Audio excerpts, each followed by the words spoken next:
So, hello everyone.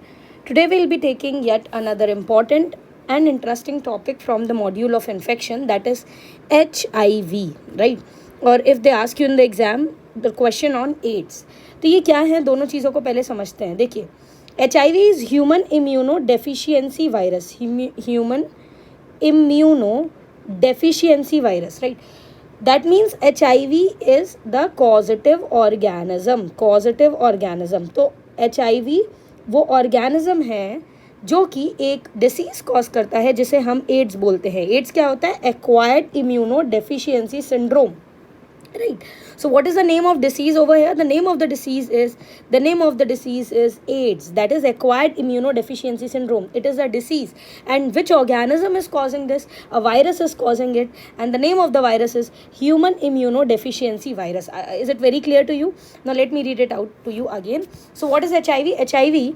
Human immunodeficiency virus is a retrovirus that infects and destroy CD4 T lymphocytes, leading to progressive immune system failure. देखो, नाम में ही आ रहा है immunodeficiency कि कहीं ना कहीं ये एक ऐसा वायरस है जो किसी इंडिविजुअल की इम्यून सिस्टम को कमज़ोर करने वाला है. इम्यून सिस्टम में भी कौन सी सेल को टारगेट कर रहा है? CD4 सेल्स को, राइट? फिर एड्स का फुल फॉर्म क्या है? Acquired immunodeficiency syndrome, right? Syndrome word का मतलब ये है कि इसमें कोई एक साइन या सिम्टम नहीं आता. There are plethora of science and symptoms, और इतने सारे साइंस एंड सिम्टम्स के कारण हम इस बीमारी को सिंड्रोम बोलने लगते हैं. So is the final stage of HIV infection. आप समझ रहे हो मैंने क्या बोला? HIV इन्फेक्शन आज किसी इंडिविजुअल को हुआ तो यू वोंट बिलीव, इस इंडिविजुअल को फुल ब्लोन एड्स में कन्वर्ट होने में कम से कम आप बोल सकते हो 10 साल लगेगा. It depends upon the immunity of the person and so many other comorbid condition. But point क्या है कि एड्स वो फाइनल आउटकम है HIV के इन्फेक्शन के बाद. So that is what is written over here कि it is a final stage of HIV infection defined by CD4 count less than 200 cells per mm³ of blood. Very important. और the absence of AIDS defining illness. Example, pneumocystis, pneumonia and Kaposi sarcoma. I will talk about that, है ना. अभी बस इतना समझो कि ads की definition अगर मैं बोलूँ तो एड्स की डेफिनेशन आपको क्या लिखनी है एग्जाम में कि ये फाइनल स्टेज है HIV इन्फेक्शन का. और मैं कब बोलूँगी कि किसी इंडिविजुअल को फाइनली वो एड्स की स्टेज में आ चुका है? जब उसका CD4 काउंट्स, है ना, जो है वो 200 सेल पर mm³ से कम हो जाएगा. या फिर एक डेफिनेशन तो ये बोली गई है, या फिर मैं कब बोलूँगी कि एड्स हो गया है किसी पर्सन को? जब उसकी बॉडी में एड्स डिफाइनिंग इलनेस के फीचर्स मिलने लगे. निमोसिस्टिस के द्वारा निमोनिया हो गया है उसे, कापोसी सार्कोमा एक ट्यूमर है. Will work on these things. अभी केवल डेफिनेशन पार्ट देखा है, ठीक है. सो मुझे एक चीज़ तो समझ में आ गई कि यहाँ पे पॉजिटिव ऑर्गेनिज्म कौन है? HIV, ठीक है. So it case cause by HIV1 and HIV2. अभी इसको डिटेल में देखेंगे. पूरे मोस्ट कॉमन अगर आपसे पूछा जाए out of HIV1 and HIV2, HIV1 ज़्यादा कॉमन होता है HIV2 की कंपैरिजन में. अब ये क्या है? It is a lentivirus. I will talk about that. हाँ, now one more thing, few interesting points which I want you to know about HIV. That is HIV हमारी बॉडी में आने के बाद कई सालों तक डॉर्मेंट रह सकता है. हो सकता है किसी को आज कोई निडल स्टिक इंजरी हुई हो, या किसी को आज कोई ऐसा ब्लड ट्रांसफ्यूज़ हुआ हो जो कि सीरो पॉजिटिव था. हो सकता है आज किसी पर्टिकुलर इंडिविजुअल के बॉडी के अंदर HIV वायरस आया है तो वो 10 साल तक डॉर्मेंट पड़ा रह सकता है. वो 10 साल 15 साल बाद मैनिफेस्ट होगा, और उसके बाद within few years the person would be succumbed to death, right? So that is what you need to know. तो इसमें ना लेटेंसी पीरियड बहुत ज़्यादा होता है. क्लिनिकल लेटेंसी, है ना, मतलब बहुत सुंदर शब्द है क्लिनिकल लेटेंसी. और आप एक बुक में पढ़ते हो, अपनी माइक्रो की बुक में एक शब्द होता है माइक्रोबायोलॉजिकल लेटेंसी. माइक्रोबायोलॉजिकल लेटेंसी नहीं होती, मतलब अंदर ही अंदर वायरस अपना काम कर रहा है, वो मल्टीप्लाई कर रहा है, पर सिम्टम्स नहीं आने दे रहा है, जिससे तुम्हें नहीं पता चल रहा है कि तुम्हारी बॉडी के अंदर क्या हो रहा है. One more thing, HIV was once a death sentence, now it's manageable. पहले बिल्कुल ऐसा होता था कि ऐसा माना जाता था कि अगर किसी को HIV हो गया है ना, तो इतना ज़्यादा सोशल स्टिग्मा होता था, राइट, कि ऐसा मान लिया जाता था कि इसका मरना तो तय है. पर अभी with advent of anti retroviral therapy we can very proudly say that so many people are living happily and they are leading their normal lives. very important, ठीक है. एक और चीज़ मैं आपको बता दूँ, ज़रूरी नहीं है कि हर HIV पॉजिटिव पर्सन डिसीज़ को सेक्सुअली ट्रांसमिट करे. अगर वो एंटी रेट्रोवायरल थेरेपी ले रहा है और वायरल लोड अगर उसमें कम है, very important is viral load, तो that person won't spread that, है ना, or it is not spread by touching, kissing and all these things. More than 1 in 8 people with HIV don't know that they have it. Okay, leave it. ना अब हम आते हैं proper discussion पे जो हमें एग्जाम के लिए इंपॉर्टेंट है और जो हमें लिखना होगा, ठीक है. तो आई told you the definition of this particular disease. Now what is the family of this virus? HIV virus की फैमिली होती है रेट्रोविरिडे. शब्दों को तोड़िए तो समझ में आएगा. रेट्रो का मतलब होता है, रेट्रोविरिडे क्यों बोलते हैं? क्योंकि इसके पास एक स्पेशल एंजाइम होता है जिसे रिवर्स ट्रांसक्रिप्टेज बोलते हैं. अभी हम इसकी बात करेंगे. तो आपने पढ़ा है kingdom, phylum, class, order, family, genus, species, right. So अभी मैंने फैमिली की बात कर ली. अब हम जीनस की बात कर लेते हैं कि HIV का जीनस क्या है. तो इसके बहुत सारे जीनस होते हैं, पर दो इंपॉर्टेंट जीनस जो हमें पढ़ने हैं. Number 1 is lentivirus, number 2 is delta retrovirus. Delta retrovirus पहले ही कहानी से बाहर है क्योंकि ये HTLV1 नाम की बीमारी कॉज करता है, जो अभी हमें नहीं पढ़ना है, ठीक है. हमें अभी क्या पढ़ना है? ये भी टी सेल को इन्वॉल्व करता है. हमें पढ़ना है अभी HIV, ठीक है. तो जीनस का नाम क्या है? HIV वायरस, ठीक है. फैमिली रेट्रोविरिडे हो गई. जीनस का नाम लेंटीवायरस है. लेंटीवायरस के अंदर 2 सब ग्रुप्स हैं, एक HIV1 और एक HIV2. अभी मैंने बताया था HIV1 जो है वर्ल्ड में मोस्ट कॉमन है, एंड HIV2 जो है ये अफ्रीकन पॉपुलेशन में, कुछ अफ्रीकन पॉपुलेशंस में आपको देखने को मिलता है. Is it very simple, right. अब HIV1 मेरे काम का है. HIV1 फर्दर 3 सब ग्रुप्स में डिवाइडेड है, MNO, और इसमें भी जो M है ना, वो सबसे ज़्यादा कॉमन है, और M further A to K में डिवाइडेड है, 11 सब टाइप्स में डिवाइडेड है, ठीक है. इसमें C वाला जो है वो मोस्ट कॉमन है वर्ल्ड में. देखिए इतना कॉम्प्लिकेटेड अगर आपको ये लग रहा है तो बस आप याद रख लो कि मोस्ट कॉमन क्या है? HIV1. HIV1 में भी कौन सा ज़्यादा कॉमन है? M वाला. M में भी सबसे ज़्यादा कौन सा कॉमन है? C वाला, ठीक है. That is what you need to remember. तो ये थोड़ा सा हमने होस्ट के बारे में पढ़ लिया, ठीक है. नाउ एजेंट के बारे में पढ़ लिया, sorry. Now will come to the next thing. That is the structure of HIV virus. Now why is it important? You must be wondering that we have already studied these things in microbiology. See, these things are also important in medicine simply because अभी जब आप इसका treatment पढ़ोगे तो हम बहुत सारी ऐसी ड्रग्स देखेंगे जो अलग अलग पॉइंट ऑफ पैथोजेनेसिस पे काम करेगी. इसलिए इट्स इंपॉर्टेंट कि हम उन चीज़ों को अभी डेसिफर कर लें, और ये आपको पैथोजेनेसिस में भी हेल्प करेगा. देखिए सबसे पहले वायरस के सरफेस में, बाहर से हम अंदर चलेंगे तो सबसे बाहर आपको एक फॉस्फोलिपिड की एनवलप दिख रही है, which is seen in purple colour. इस फॉस्फोलिपिड की एनवलप में आपको 2 प्रोटीन्स दिख रहे हैं. एक प्रोटीन जो ट्रांस मेम्ब्रेन है, यानी मेम्ब्रेन से होता हुआ निकला है, इसको GP41 बोलते हैं, और ये HIV वायरस को फ्यूजन में हेल्प करता है CD4 सेल से, है ना. जब ये हमारी बॉडी में आएगा तो CD4 सेल से अटैच होने में ये GP41 हेल्प करता है. और ये जो एक ग्लोब्यूलर सा प्रोटीन दिख रहा है आपको, right, this is GP120. Very very very important, and this is helping in binding. तो बाइंडिंग के लिए कौन हेल्प कर रहा है? फ्यूजन के लिए कौन हेल्प कर रहा है? क्वेश्चन आता है. अंदर चलते हैं to the next layer, that is the green coloured layer which is matrix protein P17, ठीक है. तो ये जो ग्रीन कलर की लेयर आपको ये पूरी की पूरी दिख रही है, this is matrix protein P17. Important. Now further moving inside what you will be able to see, you will be able to see capsid protein P24. अब क्या देखने को मिलेगा? ये क्यों याद रखना जरूरी है? अभी आपको याद करना पड़ेगा, है ना. It's important. हमने क्या पढ़ लिया? हमने पढ़ लिया सबसे पहले GP41 हेल्पिंग इन फ्यूजन. हमने पढ़ लिया GP120. थोड़ा अंदर गए तो हमें मैट्रिक्स प्रोटीन मिला, दैट इज P17.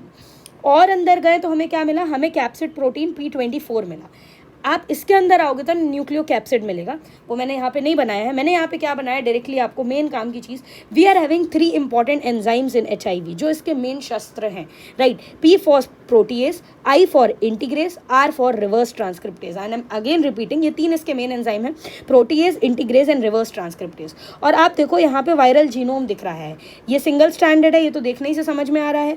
ये 2 हैं, 2 नंबर में हैं, 2 हैं संख्या में, और ये RNA होते हैं. सो HIV is having 2 copies of single standard RNA. ये पता होना चाहिए आपको, ठीक है. स्ट्रक्चर पढ़ने के बाद मैं आपको बता दूं, अगर मैं इसके जीनोम को उठाऊं, ठीक है, तो जीनोम के ऊपर क्या होते हैं? जीन्स होते हैं. तो इसके पास कुछ स्ट्रक्चरल जीन्स है और कुछ नॉन स्ट्रक्चरल जीन्स है. तो क्या क्या स्ट्रक्चरल जीन्स है जो हमें पढ़ने हैं? स्ट्रक्चरल जीन्स में देखिए 3 स्ट्रक्चरल जीन जो सबसे ज़्यादा इंपॉर्टेंट है, वो गैप, पोल और एनवेलप होता है, ठीक है.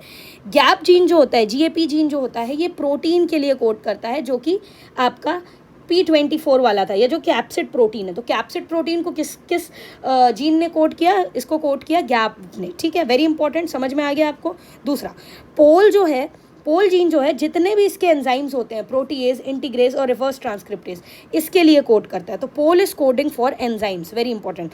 Gap is coding for P24, pol is coding for enzymes, and envelope is coding for जो चीज़ एनवेलप में प्रेजेंट है, जैसे कि GP120 and GP41. I hope that's very clear to you. Now moving forward to the pathogenesis. उसके पहले हमें ये पता होना चाहिए कि मोड ऑफ इन्फेक्शन क्या है. HIV का जो most common mode of infection है वो सेक्शुअल रूट होता है, सेक्शुअल मोड होता है. sorry, sexual mode is not the most common. The most common is the blood transfusion, BT. So if I talk about the mode of infection, yet sexual route is a common route. So what are the modes of infection? We are having sexual route, we are having blood transfusion, we are having percutaneous route, we may have perinatal route also, right? That is, it could spread from the mother to the child also, right? Now what is the pathogenesis, that is important, बहुत important है। ये आपको अच्छे से समझ में आ गया तो बहुत सारी चीज़ें आपकी समझ में आ जाएंगी। देखिए, कुछ भी हुआ, इन सारे मोड्स ऑफ इन्फेक्शन के कारण जो HIV वायरस है वो किसी इंडिविजुअल की बॉडी में आ गया। एक बार HIV वायरस अगर किसी इंडिविजुअल की बॉडी में आ गया तो वो तुरंत ब्लड में आ जाएगा, और ब्लड में आने के बाद ही ये सबसे पहले ढूंढने लगता है CD4 सेल्स को। CD4 सेल्स को हम टी हेल्पर सेल बोलते हैं, और अभी आपको मैंने बताया कि टी हेल्पर सेल से बाइंड होने में GP 120 हेल्प करता है और फ्यूजन में GP 41 हेल्प करता है, ठीक है। तो सबसे पहले ये क्या करेगा, it will bind to these T helper cells, very very very important. Let me tell you few more important points, that it is also facilitated by CXCR4. There are some more proteins that you need to remember, right? तो CXCR4 भी बहुत important है जो इसमें help करता है, और CCR5 भी बहुत ज़्यादा इसमें हेल्प करता है। बेसिकली ये केवल टी हेल्पर सेल को नहीं टारगेट करते, मेन सेल तो वही है टी हेल्पर सेल, ये CD4 cell. It can target the T lymphocytes also, it can target the macrophages also. तो CD4 टी हेल्पर सेल से तो इन्होंने हेल्प कर दिया, पर अगर मैं बात करूँ इसके अटैचमेंट को टी लिम्फोसाइट से और मैक्रोफेज से अटैचमेंट से, तो ये प्रोटीन्स इसमें हेल्प करते हैं। CCR5, CXCR4 है ना, CCR5 को हम लोग डेल्टा 35 म्यूटेंट भी बोलते हैं, right. So these are some additional point that you can remember. Main thing is this only कि ये आया, और आने के साथ ही इसने सबसे पहले क्या किया, इसका फ्यूजन हुआ, पेनिट्रेशन हुआ, और उसके बाद ये कहाँ पे आ गया, ब्लड में आ चुका है। ब्लड में आने के बाद के साथ ही हुई इसकी अनकोटिंग। अनकोटिंग यानी इसने अपने जेनेटिक मटीरियल को बाहर निकाला। इसका जेनेटिक मटीरियल क्या था, 2 सिंगल स्ट्रैंडेड RNA थे इसके पास। अब अगर आपको याद हो तो इसके पास एक एंजाइम था रिवर्स ट्रांसक्रिप्टेज। इसने इस एंजाइम को यूज़ किया, रिवर्स ट्रांसक्रिप्टेज, और इन 2 सिंगल स्ट्रैंडेड RNA के सामने ही इसने रिवर्स ट्रांसक्रिप्टेज, देखो ट्रांसक्रिप्शन प्रोसेस क्या होती है, DNA का हम क्या कर रहे हैं, प्रोडक्शन करेंगे with the help of transcription. पहले हम लोग 2 चीज़ समझते हैं। देखिए, एक होती है ट्रांसक्रिप्शन प्रोसेस, जिसमें हम लोग क्या कर रहे हैं, mRNA से हम क्या बना रहे हैं, mRNA को बना रहे हैं, किससे बना रहे हैं, हम DNA से बना रहे हैं। That is what, that is transcription, ठीक है। So transcription is when you make mRNA from the DNA। Reverse transcription का मतलब क्या हुआ, रिवर्स ट्रांसक्रिप्शन जब मैंने वर्ड ऐड कर दिया, मतलब आप RNA से DNA बना रहे हो, जो आप यहाँ पे कर रहे हो। आपके पास RNA था और उससे आपने ग्रीन कलर में DNA बना लिया। अब जो ये जेनेटिक मटेरियल है, इसको हम लोग hybrid DNA RNA genetic material बोलते हैं। क्या होता है, इसके पास एक एंडोन्यूक्लियस का यहाँ पे रोल आता है। ये एंडोन्यूक्लियस क्या करते हैं, ये जो इसका RNA था उसको डाइजेस्ट कर देते हैं। तो अब क्या बचा हमारे पास DNA बचा, और ये DNA जो है रेप्लिकेट कर जाता है। तो अब मेरे पास कैसा DNA आ गया, डबल स्ट्रैंडेड DNA आ गया। सोचो, इसके पास DNA था ही नहीं, इसके पास केवल RNA था, और रिवर्स ट्रांसक्रिप्टेज की मदद से इसने RNA से डबल स्ट्रैंडेड DNA बना लिया। अब इसका फ़ायदा पता है क्या होगा इस डबल स्ट्रैंडेड DNA का, कि ये हमारे जेनेटिक मटीरियल से, है ना, CD4 सेल की न्यूक्लियस के अंदर जा करके जो हमारा एक्चुअल डबल स्टैंडर्ड DNA है उससे आराम से बाइंड हो सकता है with the help of enzyme that is known as integrase. तो इंटीग्रेस की मदद से ये जा करके वहाँ बाइंड हो सकता है। बाइंड होने के बाद इसने मेरी मशीनरी को, सेल्यूलर मशीनरी को, फॉर एग्जांपल मान लो ये होस्ट का DNA था, ठीक है। इंटीग्रेस की मदद से ये वायरस ने क्या किया, अपने DNA को मेरे DNA से अटैच कर दिया। अब ये क्या कराएगा, इसको जो कराना है ना हमारे DNA से, ये सारे काम कराएगा। It is hijacking, right. तो ये अपने सारे प्रोटीन्स बनवा लेगा, ठीक है, मतलब ट्रांसक्रिप्शन, ट्रांसलेशन सारी प्रोसेसेस होगी, और ये सारा अपना जेनेटिक मटेरियल, प्रोटीन सब कुछ बनवा लेगा। So it will be forming a pre integration complex, है ना, सब कुछ इसने फॉर्म कर लिया। प्री इंटीग्रेशन कॉम्प्लेक्स फॉर्म करने के बाद ये अल्टीमेटली एक नया वायरस बना लेगा, मतलब खुद से इसने एक नया वायरस प्रोड्यूस कर लिया, प्रो वायरस, और इसके पास खुद का कुछ भी नहीं था, इसने सारी हमारी मशीनरी यूज़ की। आपको समझ में आ रहा है मैंने क्या बोला? आई am again repeating this pathogenesis. I told you that HIV is entering inside the body, right? There's a diagram also, so you can draw the diagram yourself actually. There's an attachment and fusion, so I've told you GP 120 is helping in binding, and CD4 receptor, okay, and there are co-receptors also, and GP 41 helps in fusion, do not forget that. Co-receptor like CCR5 and CXCR4 facilitates the entry, I've told you, है ना। फिर उसके बाद reverse transcriptase में आता है, जो कि वायरल RNA को DNA में कन्वर्ट करता है रिवर्स ट्रांसक्रिप्टेज से। फिर बहुत इन्होंने बीच की प्रोसेस खा ली। पहले हम डबल स्टैंडर्ड DNA बनाते हैं, और वो डबल स्टैंडर्ड DNA जो है फिर किससे बाइंड होता है, हमारे DNA से बाइंड होता है। तो viral DNA integrated into the host genome by integrase, वो मैंने आपको बता दिया। अब देखो यहाँ पे 3 पॉसिबल आउटकम हो सकते हैं। कई बार वायरस ना लेटेंट पड़ा हुआ होता है, मतलब मे remain latent, it is not doing anything, वो आकर के बाइंड हो गया और कुछ नहीं कर रहा है, वो पड़ा हुआ है। तभी तो मैं बोल रही हूँ कि इस डिसीज़ का इंक्यूबेशन पीरियड बहुत ज़्यादा होता है, राइट। तो लेटेंसी के स्टेज में पड़ा हुआ है, ट्रांसक्रिप्शन ट्रांसलेशन भी नहीं हो रहा है, ठीक है। पर मैं आपको एक चीज़ बताऊं कि एक वक्त ऐसा आता है जब ये वायरस क्या करने लगता है, मल्टीप्लाई करने लगता है हमारी मशीनरी को यूज़ करके और अपनी मल्टीपल कॉपीज़ बना लेता है। फिर असेंबली होती है, ये पूरा का पूरा जो इसने मटेरियल बनाया है, प्रोटीन बनाया है, नए वायरल आरएनए बनाए हैं, they assemble at the membrane. Budding and maturation, तो जो CD4 सेल की मेम्ब्रेन है वहाँ पे ये क्या हुए, पूरे के पूरे असेंबल हुए। उसके बाद क्या हुआ, ये बड मतलब ये निकल जाएगा होस्ट सेल से, मतलब एक नया वायरस बन करके होस्ट सेल से निकल गया, और निकलने के बाद ये क्या करेगा, ये दूसरी CD4 सेल को इन्फेक्ट करेगा, उनको किल करेगा, and it would be causing apoptosis. Progressively इतना ज़्यादा सीवियर ये इन्फेक्शन कॉज करता है कि एक समय आता है जब CD4 सेल 200 सेल्स से कम रह जाती हैं पर mm³ ऑफ ब्लड, और इसी को बोलते हैं हम लोग एड्स डिफाइनिंग इलनेस, जब फाइनली डिसीज़ हो चुकी है। पैथोजेनेसिस के बाद अब हम हाई रिस्क ग्रुप की बात कर लेते हैं। तो हाई रिस्क ग्रुप कौन कौन होते हैं, विच एक्वायर इन्फेक्शन, ज़्यादा एक्सट्रीमली हाई रिस्क में होते हैं female sex workers, very important, man who have sex with other man, Hijra, transgenders and IV drug abusers, these are at high risk group. Do not forget that moderately high risk group में health care workers आते हैं via needle pricks or splashes injury. So it's very important to take all proper precautions. Now, what are the clinical signs and symptoms? Now this is also very important. भाई अब क्या क्या science and symptoms आएंगे, देखो शुरू में क्या होता है, जैसे मान लो अगर किसी इंडिविजुअल की बॉडी में HIV इन्फेक्शन हो गया, ठीक है, अभी मैं नहीं बोलूँगी इसको एड्स हुआ है, ठीक है, फुल ब्लोन एड्स के लिए CD4 काउंट की वैल्यू और मैंने एड्स डिफाइनिंग आपको 2 फिनोमेनास बताए थे, ठीक है। इसकी बॉडी में ये वायरस आ चुका है, अब क्या होगा सबसे पहले समझो।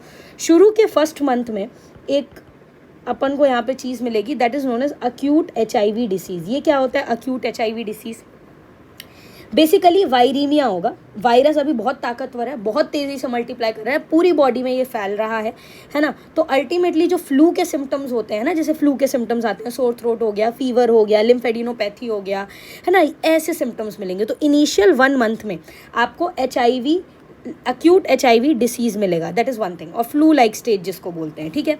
दूसरा स्टेज क्या होता है भाई, ऐसा तो है नहीं कि मेरी सेल्स लड़ेंगी नहीं, है ना, वायरस कंटिन्यूसली अटैक कर रहा है, तो मेरी जो सेल मीडिएटेड और ह्यूमोरल इम्यूनिटी है, they start fighting with this virus and they start killing this virus. तो एक समय ऐसा आता है कि अभी लड़ाई बराबर बराबर की चल रही है। शुरू में क्या हुआ, this is virus, this is human, तो वायरस जीत रहा था, तो सिम्टम्स आए। फिर एसिम्टोमेटिक फेज क्यों आता है, क्योंकि अब लड़ाई जो है ना वो लगभग बराबर चल रही होती है, राइट। इस स्टेज में हमारी सेल मीडिएटेड इम्यूनिटी का कंट्रोल हो जाता है, तो हमारा जो CD4 काउंट है वो बिल्कुल नॉर्मल होता है, राइट। रिमेंबर दिस, भले ही ये क्लिनिकल लेटेंसी है, second stage is asymptomatic phase, first stage is acute HIV disease, second stage is asymptomatic phase. Clinical latency है, मतलब क्लिनिकल फीचर्स नहीं आ रहे हैं। क्यों नहीं आ रहे हैं, क्योंकि हमारी इम्यूनिटी ने कंट्रोल कर लिया, पर माइक्रोबायोलॉजिकल लेटेंसी नहीं है, वायरस कंटिन्यूसली मल्टीप्लाई कर रहा है, ये बहुत इंपॉर्टेंट है। पर अभी CD काउंट हमारा नॉर्मल है, अभी वो मार नहीं पा रहा है हमारी CD काउंट को।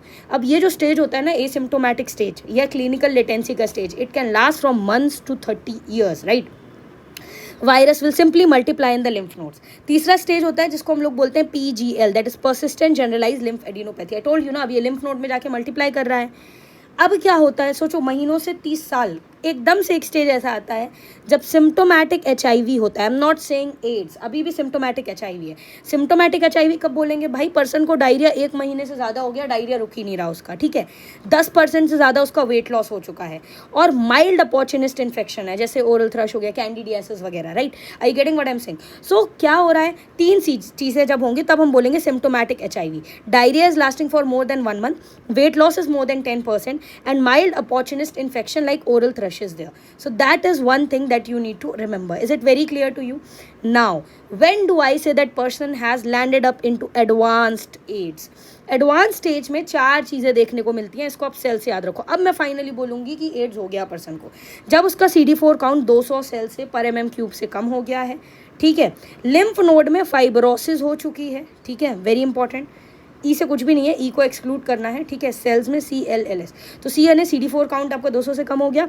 वायरल लोड जो है कंसिडरेबली आपको बढ़ा हुआ मिल रहा है, ठीक है। और एस का मतलब होता है symptomatic opportunist infection, right. Symptomatic opportunist infection मिलने लगे तब हम बोलेंगे कि पर्सन को एडवांस HIV हो चुका है, मतलब एडवांस एज हो चुका है। मतलब HIV से एड्स तक का जो सफ़र होता है it could be very long, right, and it could be short also. It depends upon the immunity of the person, as I told you. अब क्वेश्चन ये आता है कि क्या क्या अपॉर्चुनिस्ट इन्फेक्शन हो सकते हैं। देखिए ये बहुत ही इंपॉर्टेंट एक डायग्राम है, ये आपको पता होना चाहिए, ठीक है। देखो धीरे धीरे धीरे क्या होता है, प्रोग्रेसिवली जो काउंट होता है, जो हमारी CD4 काउंट होता है, मैंने बताया इस बीमारी का सबसे अच्छा पहचान यही है कि CD4 काउंट को बहुत ज़्यादा कम कर देता है। जिस समय CD4 count, so I have made another table, I began it with 600। जब CD4 काउंट 600 तक हो जाता है तब आपको लिम्फेडिनोपैथी एंड थ्रोम्बोसाइटोपिनिया देखने को मिलता है। जब CD4 काउंट 500 हो जाता है तो हर्पीस सिम्प्लेक्स वायरस का, हर्पीस जोस्टर वायरस का, कुछ स्किन इन्फेक्शन और फंगल इन्फेक्शन आपको देखने को मिलते हैं, राइट। तो इसको मैंने ऐसे याद कर रखा है कि अगर आप इसको 5 को देखो, राइट, तो 5 S की तरह भी लगता है और 5 आपको उल्टे Z की तरह भी लगता है, राइट। तो herpes simplex virus, herpes zoster virus and S for skin infection जो है फंगल वाले वो भी स्टेज में होने लगते हैं जब CD4 काउंट 500 हो जाएगा, right. Bacterial skin infection, HSV and fungal infection, that have been told to you. अब 400 में एक ही डिसीज़ है, कापोसी सार्कोमा, ये आपको याद करना है। 300 में क्या क्या होता है, वेरी इंपॉर्टेंट। नंबर 1 ट्यूबरकुलोसिस, 300 अगर CD4 काउंट हो गया तो अब इसमें क्या क्या इन्फेक्शन होने लगेंगे, TB का इन्फेक्शन होगा।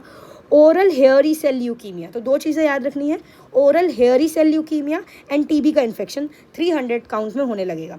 200 काउंट में क्या होगा, मिलियरी TB होगी, ठीक है। ईसोफेजाइटिस होगा, कैंडिडियासिस होगा ईसोफेगस में, ठीक है, वेरी इंपॉर्टेंट। नीमोसिस्टिस का इन्फेक्शन होगा जिसके कारण निमोनिया होगा इस पर्सन को, क्रिप्टोस्पोरियासिस होगा एंड म्यूकोक्यूटेनियस हर्पीज होगा। ये याद करना पड़ेगा आपको। अनफॉर्चुनेटली जब काउंट 100 से भी कम हो जाएगा, मतलब इतना कम हो गया कि अब बहुत कम हो गया, ठीक है, तो हमारा सेरिब्रल इन्वॉल्वमेंट होगा, ब्रेन का इन्वॉल्वमेंट होगा। So cerebral toxoplasmosis, cryptococcal meningitis, primary CNS lymphoma and HIV associated dementia. और लास्ट में होता है 50 से कम, तो we are having cytomegalovirus and mycobacterium avium complex, right. So these are the things that you need to note, learn. Unfortunately this is a point that you need to learn and stick it on a wall and you can learn it gradually. Now moving forward to the next thing, WHO अलग चल रहा है। WHO बोल रहा है कि मेरे को जो क्लासिफिकेशन करना है वो अलग तरीके से करना है। WHO इज सेइंग दैट कि I will give my own stage, right. अभी तुमने ये एक डिसीज़ का पढ़ा, ये क्लिनिकल प्रोग्रेशन के बेसिस पे था कि मैंने आपको बताया था कि पहले एसिम्प्टोमेटिक या अक्यूट HIV आया, फिर एसिम्प्टोमेटिक वाला जिसको क्लिनिकल लेटेंसी बोल दिया, तीसरा स्टेज परसिस्टेंट जनरलाइज लिम्फेडिनोपैथी था, चौथा स्टेज मैंने आपको सिम्प्टोमेटिक HIV और पांचवा मैंने आपको एडवांस एज स्टेज बताया। ये क्लिनिकल फीचर्स के बेसिस में आपने इस स्टेज को बांट दिया। पर WHO का क्लासिफिकेशन बहुत इंपॉर्टेंट है जो हम अडल्ट में यूज़ करते हैं। So now I am on to the classification of WHO which is being used in adults. WHO ने जो HIV है उसको टोटल 4 स्टेज में बांटा है एंड WHO क्या बोलता है कि this is on clinical staging, clinical setting के बेसिस पे है। स्टेज 1 क्या बोलता है WHO कि पर्सन बिल्कुल एसिम्प्टोमेटिक है, परसिस्टेंट जनरलाइज लिम्फेडेनोपैथी है, ठीक है, कोई दिक्कत नहीं है। स्टेज 2 क्या होता है, स्टेज 2 में मॉडरेट वेट लॉस होता है, less than 10%, upper respiratory tract के इन्फेक्शन होते हैं, ओरल अल्सर्स होते हैं, फंगल इन्फेक्शन होते हैं नेल्स वगैरह पे, और प्रूराइटिक इरप्शंस होते हैं, ठीक है। तो स्टेज 2 में आपके पास WHO के according oral ulcers, fungal infection, pruritic eruptions. Stage 3 पे आते हैं। स्टेज 3 में क्या होता है, अभी वेट लॉस 10% से कम था स्टेज 2 में। स्टेज 3 में जो आपका वेट लॉस होता है that is more than 10%। Stage 3 में सीवियर वेट लॉस होता है more than 10%। There is chronic diarrhoea for more than 1 month and there is persistent fever for more than 1 month.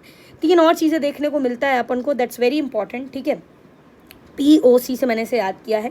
What does it stands for, P stands for pneumonia and pulmonary tuberculosis, ये भी 3rd stage में मिलता है, ठीक है, pneumonia and pulmonary tuberculosis. O stands for oral candidiasis and C stands for sale count being reduce, मतलब anaemia है ना, ल्यूकीमिया और थ्रोम्बोसाइटोपिनिया, सारी सेल काउंट कम होने लगती है। तो 3rd स्टेज की अगर मैं बात करूं, जिसकी मैंने आप लोगों से बात कर ली है, 3rd स्टेज में मैंने आपको सारे इंपॉर्टेंट पॉइंट बता दिए क्या क्या आपको देखने को मिलता है। रिमेंबर दीज आर इंपॉर्टेंट, ठीक है। तो अनएक्सप्लेन्ड होता है ये anaemia, neutropenia and chronic thrombocytopenia. This is the third stage that you have. Now coming to the fourth stage. What is the fourth stage? Fourth stage को proper हम लोग Slims disease बोलते हैं. आप अगर कभी HIV के पेशेंट को देखोगे तो सीरियसली वो अलग ही दिख जाते हैं, इतनी सीवियर वेस्टिंग होती है उनकी बॉडी में, right. So that is why the stage 4 patient according to the WHO, देखो यहाँ पे लिखा है कि it is known as HIV wasting syndrome और slims disease. So it is characterize by profound weight loss. Again weight loss is more than 10%, ये तो पहले ही पढ़ा था. Chronic diarrhoea more than 1 month, ये तो पहले ही पढ़ा था. Prolong unexplain fever for more than 1 month. इस स्टेज 4 को फिर अलग क्या करता है भाई? इसमें तो वही है स्टेज 3 वाले सिम्टम. इसको अलग करता है अपॉर्चुनिस्ट इन्फेक्शन, और ये आपको याद करने पड़ेंगे. कई बार अलग से एग्जाम में क्वेश्चन केवल अपॉर्चुनिस्ट इन्फेक्शन पे आता है. तो अभी देखो क्या क्या इन्फेक्शन है, हम इसको ऑर्गेनिज्म वाइज क्लासीफाई कर रहे हैं. बैक्टीरिया के अपॉर्चुनिस्ट इन्फेक्शन में recurrent and severe bacterial infection, extra pulmonary tuberculosis, disseminated non tubercular mycobacterium infection, recurrent septicaemia including non typhoidal salmonellosis, right. So what you need to remember, I am again repeating, कई सारे bacterial के infection होंगे, recurrent infection होंगे, extra pulmonary TB होगा. Usually TB pulmonary ही होता है, पर अगर इम्यूनो कॉम्प्रोमाइज कोई बंदा है तो टीबी वाले सेशन में हमने पढ़ा है कि एक्स्ट्रा पल्मोनरी मैनिफेस्टेशंस होती हैं, राइट. And septicaemia. वायरस के क्या क्या अपॉर्चुनिस्ट इन्फेक्शन है? क्रॉनिक हर्पीस सिम्प्लेक्स वायरस का इन्फेक्शन, तब से बोल रहे हैं हम हर्पीस सिम्प्लेक्स वायरस, ठीक है. And you are having cytomegalovirus का भी इन्फेक्शन होता है, ठीक है. CMV रेटिनाइटिस जिसको आप लोग बोलते हो, so that is also very important, ठीक है. Next thing is fungal infection which you are having. So pneumocystis jirovecii is very important, इसका निमोनिया आपको याद रखना है, right. Oesophageal candidiasis important. Extra pulmonary cryptococcosis that is meningitis very important. And disseminated mycosis that is histoplasmosis. तो ये अब मतलब कुछ याद रख सकते हो, you not need to remember all, but you have to know few important things, right. Parasitic infection में आप टॉक्सोप्लाज्मा याद रख सकते हो, ठीक है, that is important. And in neoplasia, this is important, neoplasia आपको याद रखने पड़ेंगे. Kaposi sarcoma is important, right. Lymphoma is very important. So cerebral lymphoma या B cell and non Hodgkin lymphoma हो सकता है. Invasive cervical cancer. HIV directly क्या induce करता है? HIV encephalopathy and symptomatic HIV associated nephropathy. So that's all for today. In the next session we will be dealing with the treatment of HIV